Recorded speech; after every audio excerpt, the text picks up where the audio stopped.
Welcome back. Initial jobless claims out in just a few minutes. Markets this morning are mixed. Dow Industrial's up 14. The Nasdaq is down 40 points, and the S&P lower by 1 point. The March jobs report coming out tomorrow. Economists are expecting growth in jobs. 239,000 jobs created in the economy in the month of March is expected, with the unemployment rate holding steady at 3.6%. Joining me right now is Bianco Research President Jim Bianco. Jim, it's great to see you. Welcome. Thanks for having me. Yeah, it's a great time to talk about what's happening in this economy, and I want to get to your research in terms of what you're seeing. First, what are you expecting on jobs, and how do you see the year playing out in terms of the macro story? Well, as far as jobs go, tomorrow's payroll report is going to be important in one respect. The last 11 payroll reports in a row have beaten the Wall Street consensus, which you said was 239,000. That's the longest streak ever, and longest streak ever by a factor of 2. The earlier one was 5. What that says, when everybody's always wrong in the same direction all the time, is they're missing something, and they're missing something about persistent strength in the payroll report. So we'll see if that continues tomorrow. I suspect that it will. As far as looking beyond tomorrow to the rest of the year, it all turns on this banking issue right now. Is there a banking crisis that's going to lead to banks being unwilling or less willing to hand out loans? If that's the case, then the economy could be in turn for a serious downturn later this year. If not, the economy seemed to be okay before we got into this banking crisis, and it might rebound. So it all turns on that idea, and that all turns on whether or not people continue to withdraw money from the banks and whether or not they are worried or they're seeking higher yields. Well, I mean, in terms of the markets and what they're expecting, we got a big rally year to date. Tech is doing well. So is the market missing this? Is this not priced in, the worries about the macro story weakening? Is that not priced into the markets yet? Well, it's kind of all over the lot. You're right. Tech has rallied big because it's interest rate sensitive and it's come down. The S&P's up. Bank stocks made a new low yesterday. So if the banking crisis is over, somebody tell the bank stocks, because they keep making new lows. Interest rates keep plummeting right now. That's usually a sign of the economy having a problem. So the bond market, the bank investors, and the overall stock market, they all have different views on this right now. There's no consistency among them. So we'll have to see once they get all lined up. Now, history shows that whenever we see this kind of divergence between bonds and a sector in the overall market, it's usually the bond market and the sector that turns out to be more right than not. Not always, but more to the time, it turns out the bond market is telling us where we're going next. Wow, it's really a great point. The 10-year is at 3.2% right now. Here's Mark Tepper.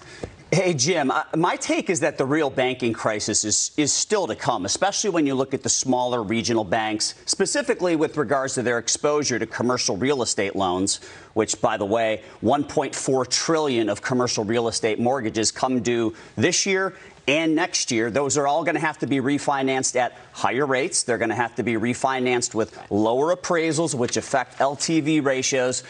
And when you look at these smaller regional banks, they hold about 70% of all those commercial real estate mortgages, which I think is a very challenging space, especially when you look at Class B, Class C office space. Supply's high, vacancies are on the rise. What's your take on the banking crisis? I mean, do you think that there's still going to be some issues down the road? Yeah, I think that there are. There's two issues here. First of all, the old adage in banking used to be you were more likely to get divorced than switch your bank. That's no longer the case anymore, thanks to mobile phones and mobile phone apps right now. So people switch all the time.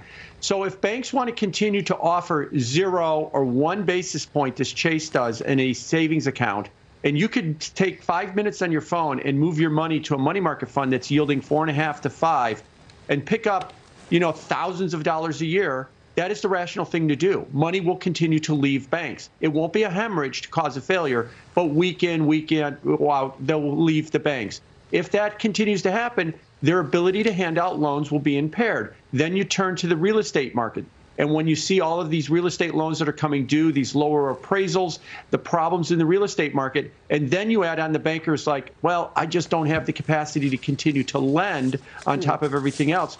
It has the potential to become a real problem. Yeah. Now, the fix is for banks to raise deposit rates. Offer me 3 or 4% on my savings account. The problem with that is that kills their profitability, and they don't want to do that. That's right. But they might be forced to at the end of the day. Well, we're about 20 seconds away from the jobless claims numbers. We're going to get to Cheryl for that in a second. But real quick, Jim, do you think the Fed cuts rates later this year? There's a very good chance. I'd put it at least 50-50, if not higher. Okay. So we are expecting an economy to weaken and a cut in rates. One of our guests, Larry McDonald, said it could happen before the July 4th weekend. We'll see about that. The Fed is promising one more rate hike in terms of their next meeting. You're expecting that as well? Yeah, I mean, it's 50-50 on a rate hike. The Fed wants to raise rates, but the market is actually defying them by not pricing it in. So there's a divergence in that right now. In order to get a rate hike by the 4th of July, we would have to see, a rate cut, we would have to see a serious crack up in the economy, almost starting like next week. Yeah. I hope it doesn't get that bad. But if it did, then I understand why we would see a rate cut that soon. Jim, stay right there. I want to get your reaction to these numbers. Cheryl, you got the jobless claims. They went up. They went up. And I think this kind of is in line with what we saw with ADP as well. And JOLTS, 228,000 is the number. The estimate was 200,000. Initial claims, 228,000. We haven't seen this kind of jump in claims since early December, actually. Continuing claims, that jumped actually substantially, 1.823 million.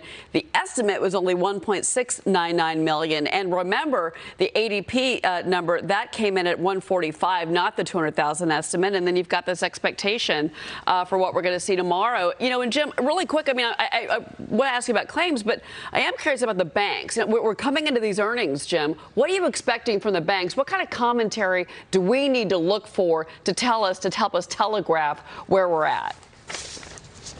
As far as that goes, the banks are going to be asked about their deposits, their deposit base, what they're doing. Do they think that if they continue to offer no interest rate to people, that those trillions of dollars would just quietly sit there and not move? And the answers that they give, I think, will really be the narrative that will come out of it.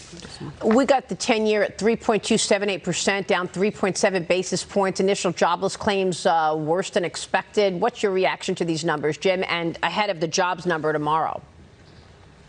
Well, the claims number has a little bit of a quirk in it because the Commerce Department seasonally adjusts that number, and there was some quirks in the seasonal adjustment. So there was some people that were expecting a big jump in the number, but they were dismissing it somewhat as that this is the seasonal factors.